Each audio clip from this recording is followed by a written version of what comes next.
This is Decoding Learning Differences with Kimberlyn Lavelle, and this episode is Misnamed, Misdiagnosed, Misunderstood with Linda Karanzalis. So Linda reached out and asked to be on the podcast and talk about her book because she's an expert in something that I know almost nothing about, or I knew almost nothing about before reading her book. So she's going to talk to us about NVLD, which is Nonverbal Learning Disorder, also known as Nonverbal Learning Disability. And her book is Misnamed, Misdiagnosed, Misunderstood. And it sheds light on what NVLD is and whether or not you might have it. And at the end of the interview, she's going to share how you can actually get a copy of that checklist for free. You can also check out her book, which is going to be out very soon if it's not already.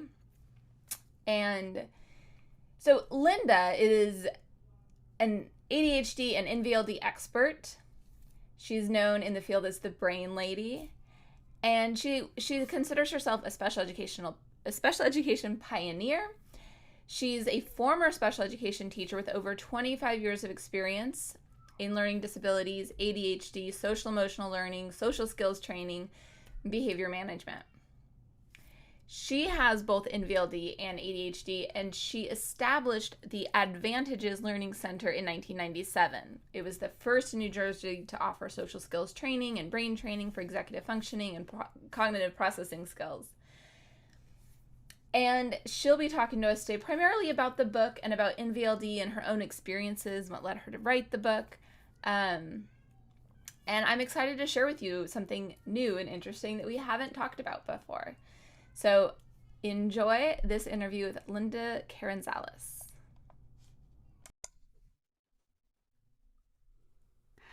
Hi, Linda Karanzalis.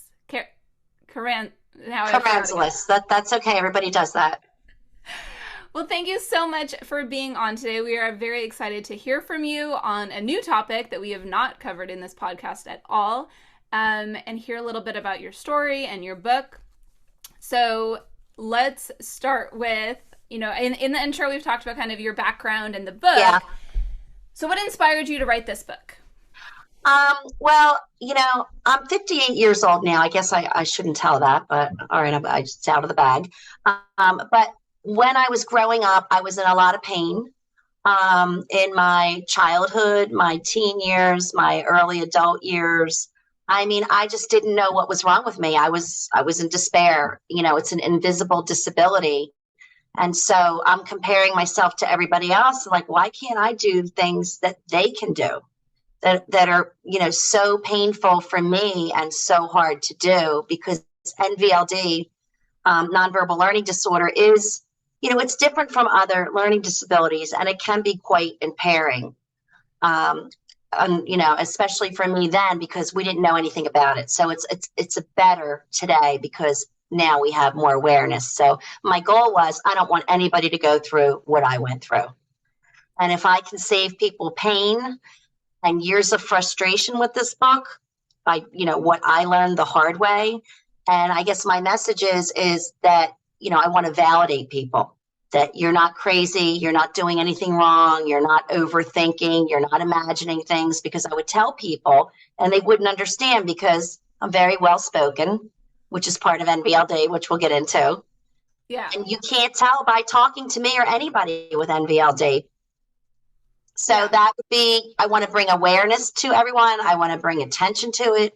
And, my practice as a learning specialist with NVLD is, I think, something unique that I have to offer, that I can, because I had to learn how to help myself first before I could help anybody else, because nothing was known. So I kind of, that's where I'm coming from.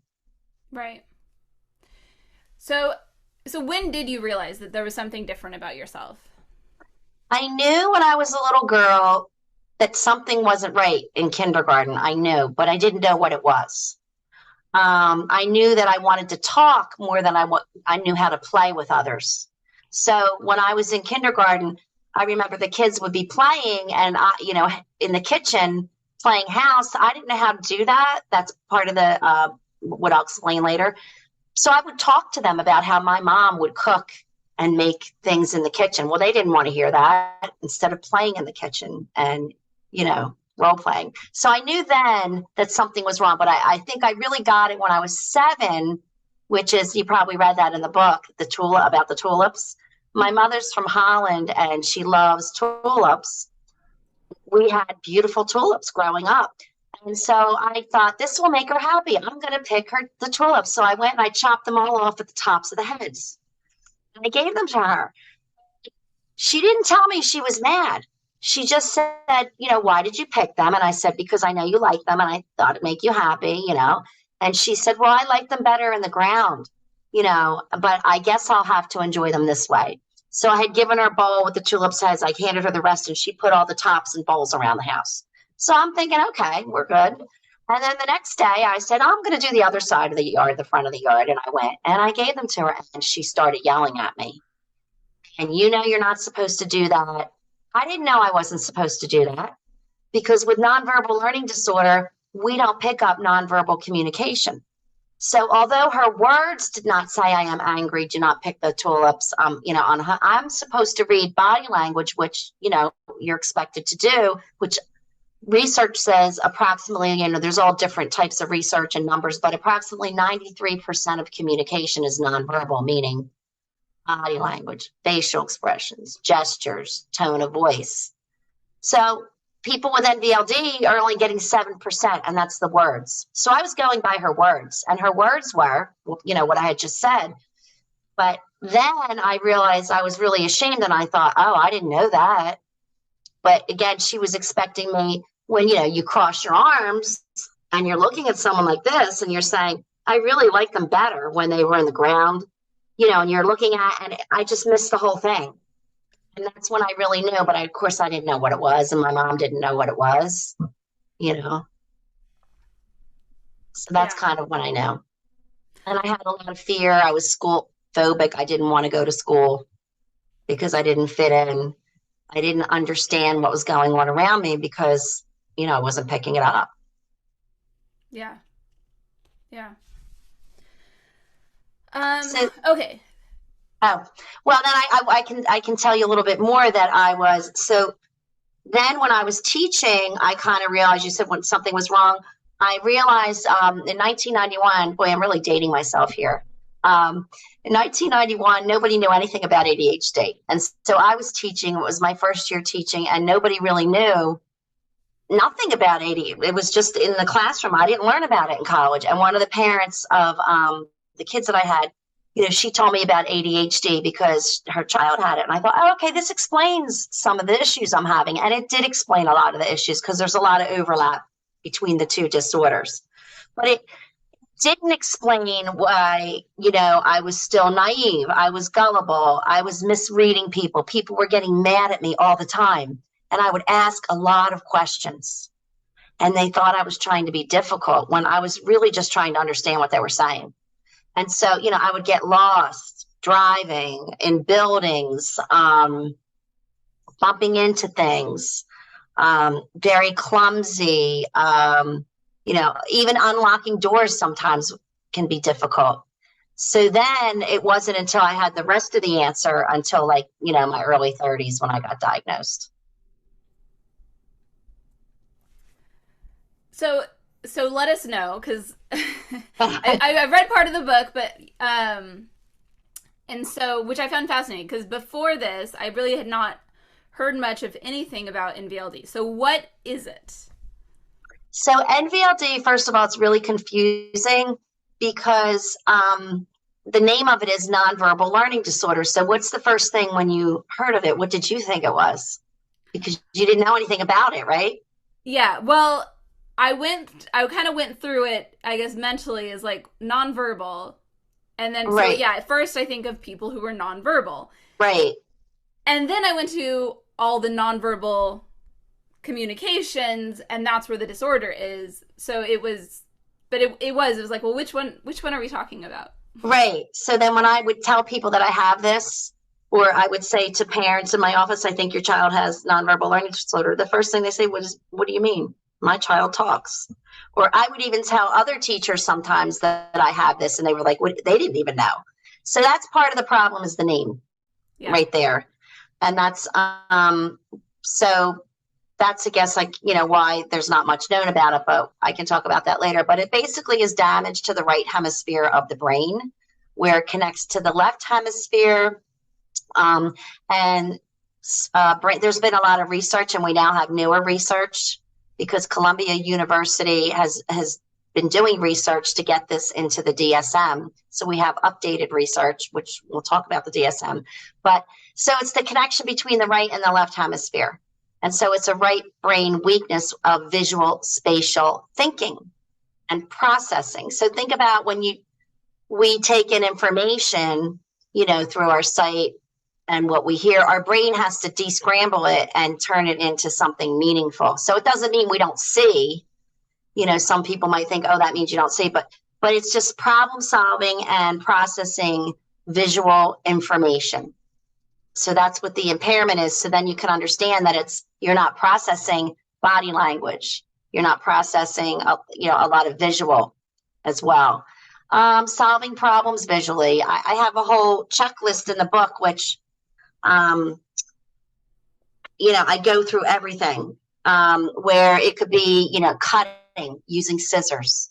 Like I said, getting lost, driving, anything. Some people have troubles with using zippers or buttons. But the thing is, there's no one profile, because it's like that saying, when you've met one person with autism, you've met one person. And that's the same with NVLD. So it's this perceptual reasoning, and, verbal comprehension that is when it's diagnosed through IQ tests, there's a discrepancy between these two scores.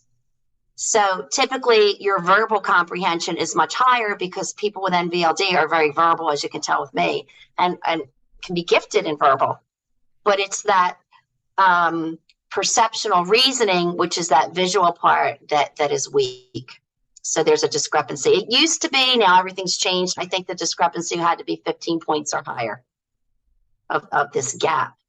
But are you able to take in information, organize it, interpret it, use it to solve problems? So there's a lot of problems in math. I mean, for math, that was always very, very difficult for me. And ironically, I don't know the reason why, but, there's some people with NVLD that are good at math, but typically, not everybody fits it, but typically math is, for most people, a problem. So reading charts, reading graphs. I can't read a map. Where's your body in space? Dancing, physical fitness. A lot of people can do things like, riding like a stationary bike, different kinds of exercises, but maybe not group sports. So it's different for everybody. Interpreting social emotions of other people.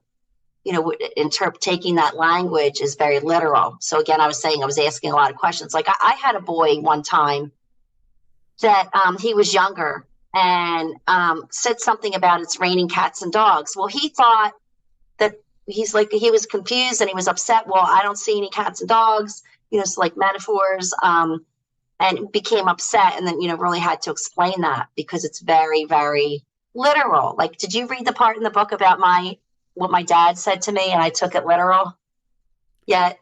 I remember I read the story about the cats and dogs. I'm not sure which story you were referring to about. Oh, okay. He said something to me that was I was a teenager and I wanted to go out at night. Oh, yeah. Back in the day, the kids went to the 7-Eleven, and that's it's different today. They didn't want me to go out at night, understandably. I was a young teen. And I just kept asking why, and my dad was always like, what do you make a great detective, because I would always ask these questions. And that's what a lot of people with NVLD do. And so in exasperation, my dad was like, look, the bad people come out at night. Meaning, obviously he meant you don't want to go out there. You can get in trouble. You don't know what's going to happen. But I took it literally. And I was like, I was afraid, to go to sleep at night. I wasn't sleeping all night to go to school, because I thought bad things were going to happen at night, because I took it literally, because I was young at that time. I guess I was in about 6th grade. So a lot of things like that. I have examples in the book. So it's that literal interpretation and that visual spatial. And there's a lot of overlap with other disorders as well. So.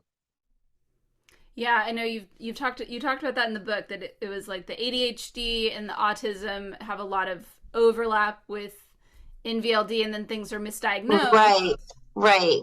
So yeah, NVLD is not that much is known about it at all. The NVLD project, you probably heard of them. They're doing a lot of research, and they were funding research with Columbia University because they want to get NVLD in the DSM. If people don't know what that is, that's the Diagnostic Statistical Manual. It's like the Bible of disorders so that you can be identified and get treatment, and it's not in there. And so a lot of professionals don't think NVLD exists, or some do. I mean, there are just a lot of disagreements, or they think it's, autism on the spectrum. So I would say this in the beginning, in the summer, or was it May, they took their research and they submitted it to the steering committee of the DSM to get it in there, because that way people can be identified and get treatment. And the name is going to be changed because the name is confusing. So it's going to be developmental visual spatial disorder. I myself don't really care for it, because now it's before it sounds like, okay, we don't talk. Now it's like, well, can we see? But, and it's just confusing because they're saying disorder, but NVLD is also known as nonverbal learning disorder or nonverbal learning disability. But then they're using the name disorder in the DSM, not disability. So yeah, although they do the same thing with like in the schools we say specific learning disability, but then the DSM it's specific learning disorder. Right. Yeah. I don't know. I guess DSM likes disorders. I guess they do. I don't know. So there's almost 3 million people that have NVLD in the United States and Canada, and half of them are misdiagnosed. And virtually all people with NVLD have been misdiagnosed with ADHD. So there's a lot of ADHD people that think they are, that are not, or like myself, have both. Yeah. And so that's why it's very, very confusing. It's not in the DSM. And there's all this overlap. So the key thing is there's a lot of overlap in symptoms, the shared symptoms, but they're from different causes of the brain. Because when I told you about the splenium of the brain, it's different on scans of people that are on the autistic spectrum, that, it's not the same cause. So because people with NVLD have smaller spleniums than those on the spectrum.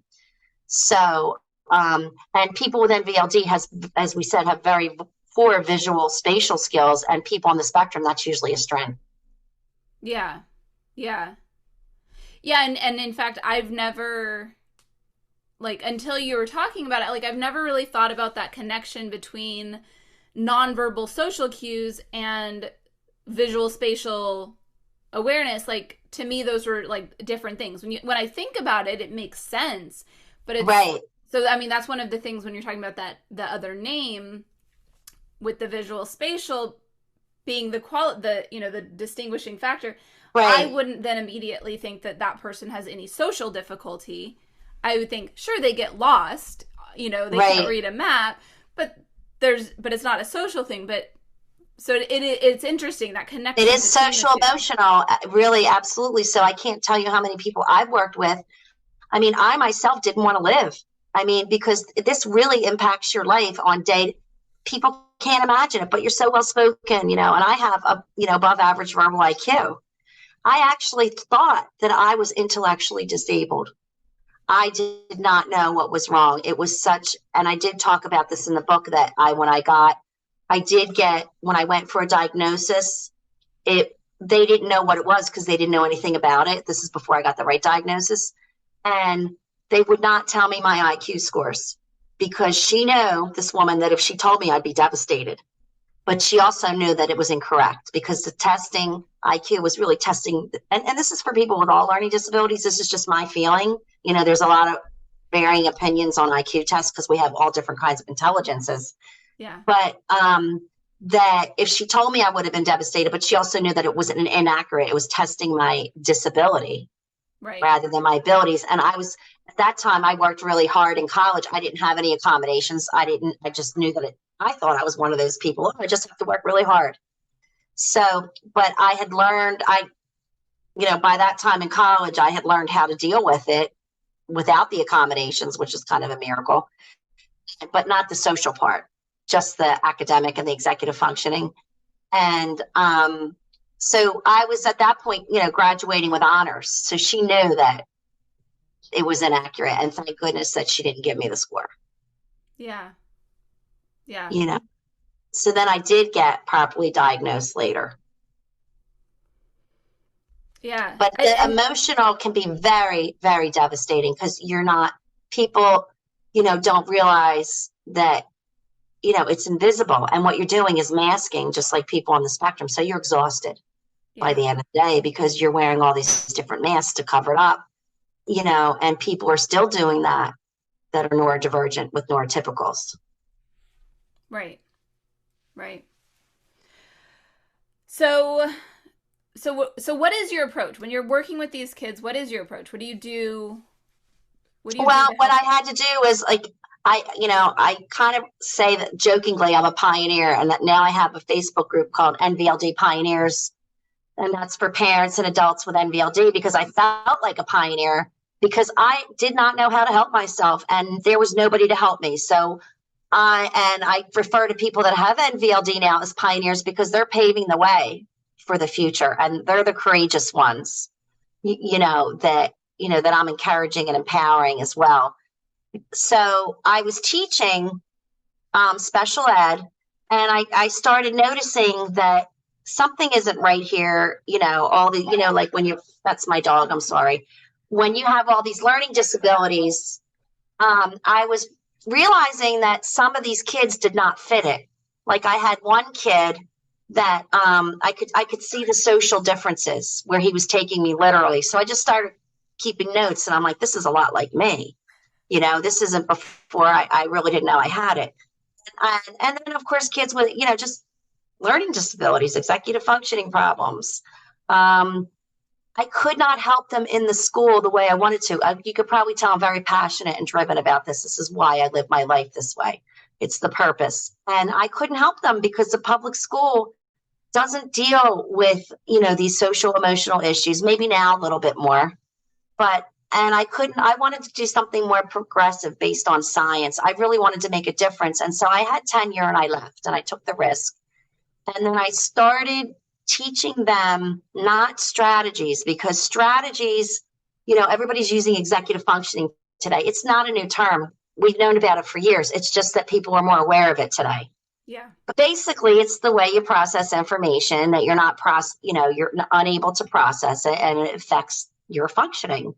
It's kind of like a police officer who's directing traffic, and he's kind of like, stop here. Okay, you come here, you go there, and that's what the problem is. So strategies are good, but by the time, especially kids get older, they're burned out. They're like, I don't want to do this anymore. Trying harder isn't the answer, because it really isn't. Unfortunately, you can try. Like I told you earlier, if you're paralyzed, you're not going to walk.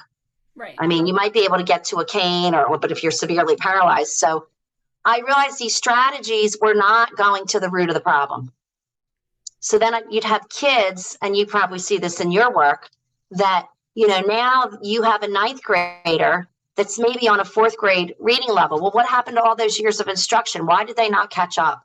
Why are they not catching up? Because school is academic based. We don't go underneath of it. Yeah. And so what you really need to do is what I do is I look at the cognitive processing skills. So if your long-term memory, say you're 12 and it's on the grade level of a 7-year-old, that doesn't mean that you're not intelligent. That means the processing is not working in the way your brain's descrambling it. So, of course, it's not an instruction problem. It's not that the teachers aren't instructing correctly. They are. Tutoring isn't the answer, because tutoring, you're supposed to just go to tutoring, catch up, and get back with the rest of the class. It's not meant to be a lifelong thing to do. Right. So you have to remediate that, because if you can't remember, how are you going to learn? If you can't remember, learning is going to be really, really difficult. If you're auditory, and when you have NVLD and other learning disabilities, you usually have more than one problem in one area. It's not just one area. So like if you're not processing what you're hearing, and NVLDers can have this too, so it's not a hearing problem, and you probably see this. By the time somebody gets what you're saying in instruction, there's a lag time. So the brain is still processing, well, they said the first thing, and you're trying to understand that, but now you've missed all the information after that. So now you're going to be behind because it's taking you longer to process auditorily. And that also is a reading problem, because if you can't discern the sounds, like dyslexia, people think of just primarily like a visual problem. No, if you can't discern you're not going to be able to learn to read. So you have to remediate that processing and that lag as well. So it's like multifaceted. So now we're getting into reading. I'm sorry, but you have to speed it up. And now on top, so say you have a long-term memory problem, an auditory processing problem. Now you have a visual processing problem, or maybe you just have one of those. And now you have a processing speed problem. You know, the kids that just take forever and it takes them really, really long. That's going to impact their learning. So all this stuff stacks up. And so you have to look at the child. You have to identify, where are these weak areas? Active working memory. Are you able to use it without losing it? That's going to affect math. So you have to look at this. And then this is a big mismemory. You can remediate cognitive processing skills, but schools don't do that. And, there's a lot of, programs out there that you don't want to waste your money on because they're not going to help. And you remember when like chiropractors, they weren't covered, but now they are. So people are starting to realize this is better than his brain training, but it has to be done the right way. Right. And you have to do it the right way. And you have to know what to do, because there's a lot of programs out there that aren't good for brain training. Yeah. And a lot of it has to be done, not just on a computer. As a teacher, it's the emotional relationship that you have with a student that really impacts learning. Like that's the gateway to learning. Right. I forget who said that. Was that Steve Goldman or something? I don't know, something. But that's also part of it as well. So you can do it. And then what you do is after you do the intervention, then you can test it again and you can improve it. So now your processing you're much better off. So now if you go to learn strategies, you're going to be able to use them. You're not going to be frustrated. Do you ever see kids that you give them strategies and they're just burned out and they're like, I have to highlight, I have to color code. I'm not saying it doesn't work, but the foundation has to be there first. Yeah, no, I agree. I feel like the strategies need to be like what strategy am I using as the teacher to work with this kid? It's not what strategy am I teaching the kid how to use, because then you wind up with a list of like, when you are confused about this, do this, or right. Like balanced literacy has a whole bunch of these like strategies which are all terrible, of like how to guess a word instead of how to just read the word. But it's like they're all terrible, and it's just this huge list of strategies of like, look at the picture, look at the first letter, it's a bunch of strategies that the kids are supposed to learn instead of learning how to read. And you have to have good executive functioning to apply those strategies as well. And so it becomes frustrating by the time, like I did in high school and other kids get to high school, they're giving up. They don't care anymore, or they're getting in trouble and hanging out with other people that are struggling, or they're self-medicating with drugs and alcohol, because this is all emotionally devastating. Yeah. I mean, this is impacting you socially, emotionally, and mental health issues are arising. And what's really sad about it is the cause of it, a lot of like the mental health stuff, unless you're born clinically with depression in your family, like it's a genetic thing, could be eliminated. Not all of it, had you gotten the right kind of help. Yeah. You're not feeling inferior. You're not feeling like, a lot of kids say I feel stupid or I can't do what and that trying harder myth is just a myth.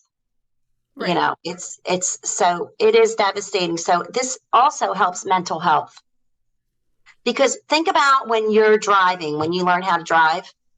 In the beginning, you're like, all right, I have to, steer this way. I have to put my foot on the pedal. I have to remember what I learned in the manual. Do this, do that. But eventually your body takes over and you do it automatically. How many times are you driving and you're thinking of what you're going to have for dinner, what you're going to buy at the store, what you're going to do this weekend? You're not even thinking about driving. It is learned. It is automatic. It's just like crocheting in the beginning, but then, somebody's crocheting and they're talking to you, or typing. Yeah. Once you use it, you have it, you don't think about it. So now you have these kids and adults who they're happier. I can't tell you how many parents, my kid's happier. They're not stressed out. I can keep up with everybody. And guess what? They don't have to apply strategy to do it. Yeah. It's just happening automatically. Now, are we going to cure anybody? No. But I have seen significant changes in all aspects of the whole person. Yeah. Kids and adults, applies on the job. You know how you have to sit with a kid to do homework? And, a lot of times you're not really even teaching them for some kids. You're just like, you're keeping them on track, especially kids with ADHD. Yeah. But once they do this, I've had kids be able to do their homework independently and eliminate all the homework battles. So it's not just for NVLD. Now, NVLDers have a hard time visualizing. There's a name for that. I don't know what it is, but when you're reading and you can see pictures in your mind, it happens automatically. If you're reading about a farm, you see a farm, but it's happening automatically. Right. And people with NVD, some of them cannot visualize at all. That's going to affect reading comprehension. Yeah, big time. And they do have poor reading comprehension. So, so I will start out with, these teaching them, instead of teaching them a strategy, I'll start out with, okay, I want you to visualize, look up to the left, because you access your occipital lobe in the brain. Let's just start with an apple, a red apple. Can you see a red apple? And some of them can't. So you try to build them up where they could see. And then I'll say, put a number on the apple. When they get, okay, is the apple in the kitchen? What's in the kitchen? Right. And so you can build up some of that. I mean, you're not going to eliminate it completely, but you can improve it. Right. Yeah. And then that will transfer to increase reading comprehension in other areas. Yeah. Yeah. So it's a very different approach. Yeah. Yeah. And then after you do that, tutoring works much better. Right. Because it's like the house, the foundation to the house is there. Right. And then they can learn easier, faster. Yeah. Yeah. They've got the tools to build and the rest of the house. They've got the foundation and all the tools, and now they can keep going. Yeah. And now all those strategies, they're gonna be much, some of them you can eliminate. They won't need them anymore. Yeah. And especially like kids with visual processing, how some, and adults, I keep saying kids, but some people, when they read, they have to use an index card for each line. But you can improve that as well. That's kind of like vision therapy, which works for some people, and some people it doesn't. Right. But it's just really training your mind over and over and over and over and over until you make a new pathway. And it can be frustrating. I'm not going to lie. But you make it motivating and you pass different levels. It's kind of like, when you play a video game, it gets harder and harder and harder. Yeah. So you can build in motivational things and, Yeah. So that's kind of what I do. And then, especially for people that, because medicine helps ADHD, but it doesn't help for NVLD. So you have a lot of people that are on medication, like I said. But this is another approach that, even it would help people with ADHD that are on meds. Right. But for NVLDers, unfortunately, there is no medication to help. And sometimes it's just learning the hard way, and learning to know when to stop asking questions because it does annoy other people. Knowing when to just stop, or knowing when to use reflective listening. And if you have people that, because even in relationships, this affects, with your partner, your spouse, your friends, they could say, well, you don't listen, but they don't really understand because, again, it's an invisible problem and you're masking it because you don't want to look foolish. Yeah. So when you're communicating with somebody, if you have somebody that you can trust, and this is for everybody in the world, reflective listening. We all need to be doing that because we're moving at such a fast pace. Everybody's thinking about what they're going to say before the other person finishes. Yeah, that was And I myself have a hard time with that because I'm ADHD, and a lot of ADHD people will tell you that. I literally sometimes feel like I'm going to explode if I don't say anything. It's like a rocket inside of me, and I'm like holding on like this, and that's how it feels for some people that are hyper impulsive.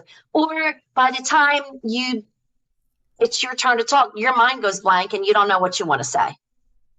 And then you're like, and then if you're on the job, that's not going to look good, right? Yeah. So, what was I saying? What was my point? Reflective listening. Very powerful. Listening, right. I know, that's a senior moment there. That's just a senior moment. So the reflective listening, if you have somebody that you trust and, like your partner, your friend, whatever, teacher, learn to use that and say, what I hear you saying is this. Yeah. Do I have, did I get that right? And a lot of times you don't get it right. And like, this is a great thing to do in marriages too, because what you think somebody said is not what they said, or you think what the meaning of especially being literal, right?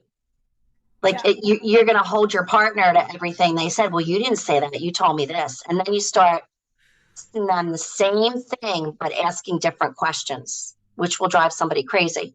So I think reflective listening is, no, I didn't say that. I know that's what, and then they can break it down for you and say, no, this is what I meant, because they could mean something totally different for an NVLD, and you could have a lot of problems in a relationship like that. Even, like I said, even if you're not NVLD, we all need to do reflective listening. Right. I agree. Yeah. So that's a really good tool. And you can do that with younger kids too. Just do it on their level and start teaching them how to do it at a younger age, and then when you're, that's the beautiful thing about NVLD become more known. Now we can help people much, much earlier. And then they don't have to go through the adults, I wrote the book because for them too. So if you could see how I wrote it, I wanted to help parents, help their kids and adults. I didn't want anybody to feel left out because the adults, they're going to feel like, well, everything's for kids. Yeah. Or with AD, everything's for kids. And it's true. So, but think about all this, the support I wanted to give them in the book is the support they should have had. And they didn't get, and that they didn't get. Yeah. So we definitely want everyone to go out and buy the book, which is not, which I'm not sure when this is going live, but it'll be available soon if it's not yet. It's going to be November 28th. Yes. November 28th. So I can't remember when we're going to have this go live. It'll be right after or right before. So definitely everyone can go out and buy that. And how else can people get a hold of you and find out more? You can just go to, I have a couple websites, but if you want this NVLD Pioneers, just search that for Facebook. Yeah. And it'll come up and you can join. And I'd love to hear if you told me, oh, I heard about it, through the podcast. Or you can go to the book website. This is a mouthful, LindaKaranzalis.com. If you just Google NVLD and the name of the book, Misnamed, Misdiagnosed, my name will come up. Yeah. And we'll have the link. We'll have the link in the show notes. Yeah, but the website is LindaKaranzalis.com. So it's Linda, and then it's KaranZalis.com. And that's where you can get the checklist and the screening for children and adults. So if you think that you have it, then you can take it to a diagnostician and give them a copy of everything that's in the book. And you can say here, and it'll give them more information. So you can get that at that website. And then the other website is AdvantagesLearningCenter.com with 2 Ds, the word advantages with 2 Ds. And that tells you all about the other stuff, how I can help. Excellent. Yeah. Well, I am excited for everyone to learn about this and go through the checklist, because it definitely was interesting for me too. It's like, yeah, I've got that, not that, but this, and yeah. So it's interesting. Well, Dr. Hallowell, who reviewed he said he now thinks from the checklist that he has it. And he's like a nationally known psychiatrist. He wrote a bestseller. He endorsed the book, but he's like, I think I have this after reading the book. All right. Well, thank you so much. We really enjoyed having you, Linda. Well, thanks for having me. And I hope that if anybody has any questions, you can always contact me, email me, or go through the Pioneer Facebook group or whatever, and I can answer questions. Excellent.